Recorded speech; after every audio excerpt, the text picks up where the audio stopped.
মাঠে মানুষের বদলে ফুটবল খেলছে রোবট, পড়ে গিয়ে আবার উঠে দাঁড়িয়ে দিচ্ছে নিখুঁত গোল। পাশে টেবিল টেনিসে মানুষের বিপক্ষে তুমুল লড়াই চালাচ্ছে হিউম্যানয়েড। কোনো কল্পবিজ্ঞান নয়, চীনের রাজধানী বেইজিংয়ে আজ 22 আগস্ট থেকে শুরু হওয়া বিশ্ব হিউম্যানয়েড রোবট গেমসে দেখা মিলছে এমন অবিশ্বাস্য দৃশ্যের।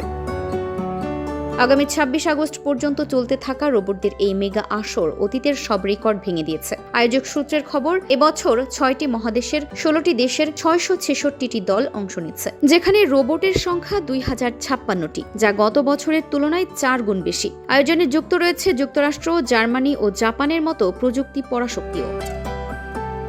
কম্পিটিটিভ ইভেন্ট 30টি, 100 মিটার স্প্রিন্ট, হাই জাম্প ও লং জাম্পের মতো ট্র্যাকিং ও ফিল্ড খেলায় রোবটের গতি ও ভারসাম্য পরীক্ষা করা হচ্ছে।